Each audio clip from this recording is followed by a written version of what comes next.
welcome to our weekly look at Tiffin University football. Hi everybody, I'm Russ Snyder, voice of the Dragons. To my right, head coach of the Tiffin University Dragons, Mr. Brett Ekkens. Coach, welcome back in on another football week. Yeah, it's a great week. We're excited to play the game on Saturday.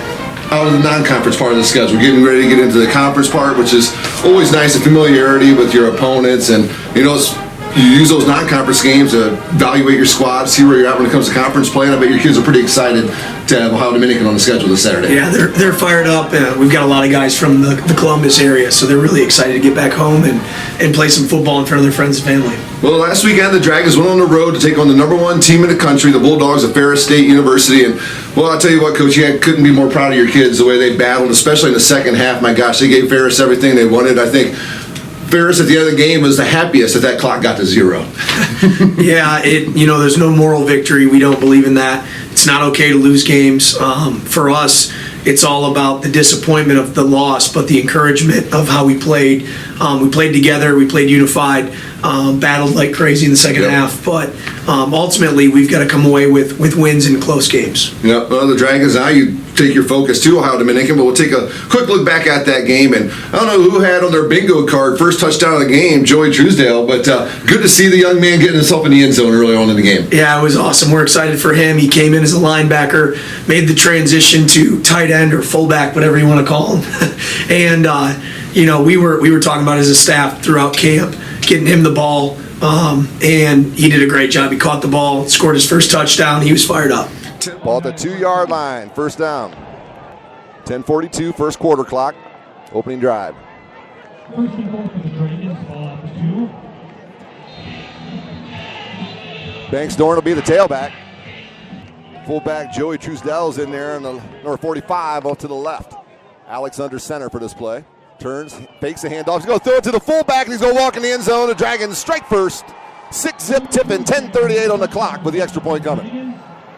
10 plays, 75 yards on that opening drive for the Dragons, 4:20 off the clock, 4:22 to be exact, and the Dragons take the early lead, and the Ferris bounced back. They got a quarterback who's a pretty talented runner. They do a lot of schematic things to make sure he gets some open lanes, and Bauer did a good job for them, and he was a big part of their offense on Saturday. Yeah, he did a great job, specifically in the first half. There were some things where we weren't quite fit up like we wanted to be, and he took advantage of that. He's a great athlete. We needed to cage him a little bit better, and we didn't do that, and we ultimately paid the price. I'll tell you what, that was a game where both quarterbacks played really, really well in that game on Saturday, for sure. Also in the first half, Amari White finding the end zone for the Dragons. A pass from Alex Johnson, a 29-yarder, a 6-play, 60-yard drive, taking 2:43 off the clock. It's good to see Amari finding the end zone. Yeah, I think that's 2 weeks in a row for him. So right. We were really excited about that, and ran a great route. The pass concept got him open, and he made the play. 2:24 remaining in the first half. Johnson has it, fakes the pitch, wants to throw. Clean pocket down the middle of the field, looking for a man. He's got him. Touchdown, Amari White. Touchdown for the Dragons. And Tiffin will put some points on the board at the 2:09 mark. Yep, the Dragons go to halftime and come out in the second half, and Ronald Blackman, that's probably one of the best defensive fronts you guys are going to see. It's a really tough team to run against. And Ronald, still on the day, had 18 carries, 64 yards, got another 80 yards in the receiving game, but was able to find the end zone on an 8-yard rush early on in the second half after a 7-play, 78-yard drive, taking 3:13 off the clock. Yeah, against a defense like that, you've got to have everybody doing their job. And we felt like we ran the ball well at times, and obviously you always want to run it a little bit better, but we took what they gave us. Ronald did a great job on that play. The O-line did a great job on that play. I think Gage Sampson had a block right in the end zone. Mustafa Faker did a great job. Tyshawn Huff cut somebody off on the backside, and he scored a touchdown. First and goal of the 8.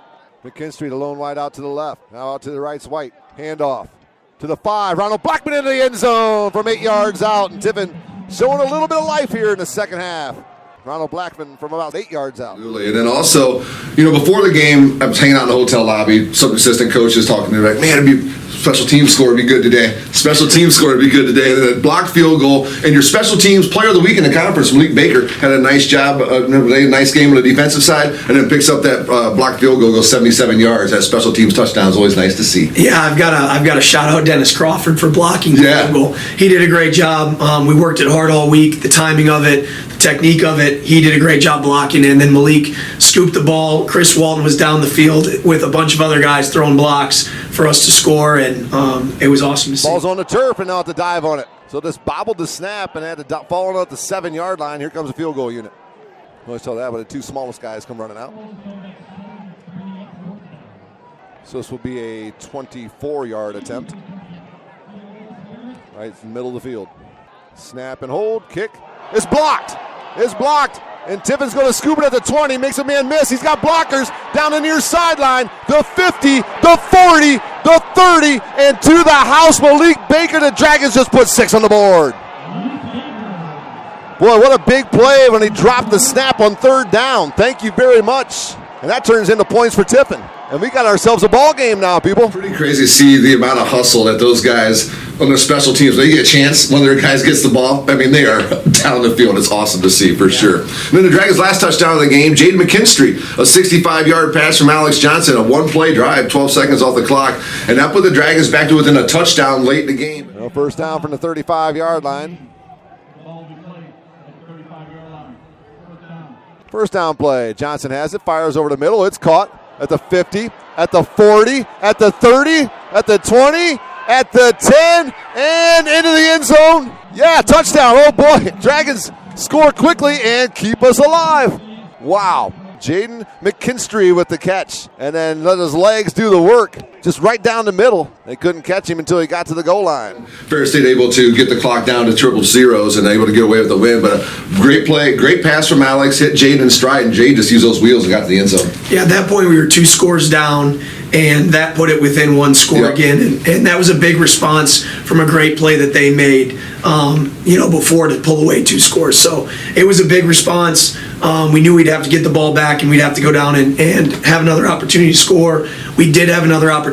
Unfortunately, we didn't convert the 4th down. Yeah, that's right. That's right. Couldn't get it done. On the game, your GMAC Offensive Player of the Week is your quarterback, Alex Johnson. I'm trying to find his numbers here. All right, well, Alex, he was, 24-37 for 340 yards, if I remember correctly, 3 touchdowns, 1 interception. So he had a fantastic game. And when I was in the press box getting ready for they do a little press thing in the press box after the game, they were just chatting, and they were like, man, that Tiffin's got a quarterback, man. They were very complimentary of your quarterback, Alex Johnson. Yeah, he's a great player and a great leader. Played very well, played confidently. And honestly, he's throwing the ball well, but he's also leading our team so well. So he ran the ball a couple times when he needed to, made some smart decisions. We gave up more sacks than we wanted, but a couple of those where he could have forced the ball, and he decided to make the smart play and take a sack. And ultimately, those things aren't very much fun at the time. Right. But he's playing like a great player that he is. When I mentioned talking to the assistant coaches earlier, that was one of the things that what you just said, is that his biggest strides he's probably taken this year is as a leader and as being like the man among men. It's pretty cool when your quarterback can do that. So the Dragons now will take their focus. Well, real quick before we leave this game, how about Joseph Weirs? My gosh, that ball was rocketing off his foot. That's the best I've seen him kick the football. He was very impressive on Saturday. Yeah, he was great. And a couple of them, even the backed up punt, getting the ball out to the 50-yard line, that was big for us. Yeah. But he had a great day. Our punt unit covered well, but he punted the ball very well. Yeah, I wanted to make sure I mentioned him because he was rocketing the football for sure. All right, so we do move on to GMAC play now as the Dragons go on the road to take on Ohio Dominican Panthers. Got 1 game under their belt. They got a big 31-0 victory as West Virginia Wesleyan. I think they played last week. So talk a little bit about what you've seen from Ohio Dominican on tape. I'm sure they're pretty... Imagine what they are, what we've seen them be the last few years. Like to run the ball, be tough on defense, linebackers, and make a lot of tackles. Opportunistic quarterback. Am I sounding right? You bet. You must be watching film. Yeah, they're a good team, and they came out and they put up a shutout in their first game, and that's not a mistake. They play great defense. They run the ball well. We're going to need to be prepared. Yeah, their quarterback Drew Gallahue had a good game, only 3 incompletions in that first game. A couple other quarterbacks got some playing time as well, and they like to get the ball to Marquand Rucker on the running game. What's some of the things he does well? He runs hard. He's got speed. We're definitely going to have to contain him in the rest of the backfield. But ultimately, they play good team football, and they play hard, like I said, and they've got a good feel in the run game. They can hurt you in the pass game. We know that we're going to have to be prepared. Well, just like us preparing for them, they have to be prepared for us because you got guys. Let's talk about your backfield real quick. Ronald is definitely your lead back. Tyrese Banks-Doran gets plenty of touches. Daniel Williams get a little bit more action last weekend. So a 3-headed monster you got going in the backfield. That's a lot for other schools to prepare for. Yeah, and you'll see Nick Johnson as well here. Yeah, that's right. He's done a great job, and throughout camp we feel like we have 4 guys that can carry the ball for us.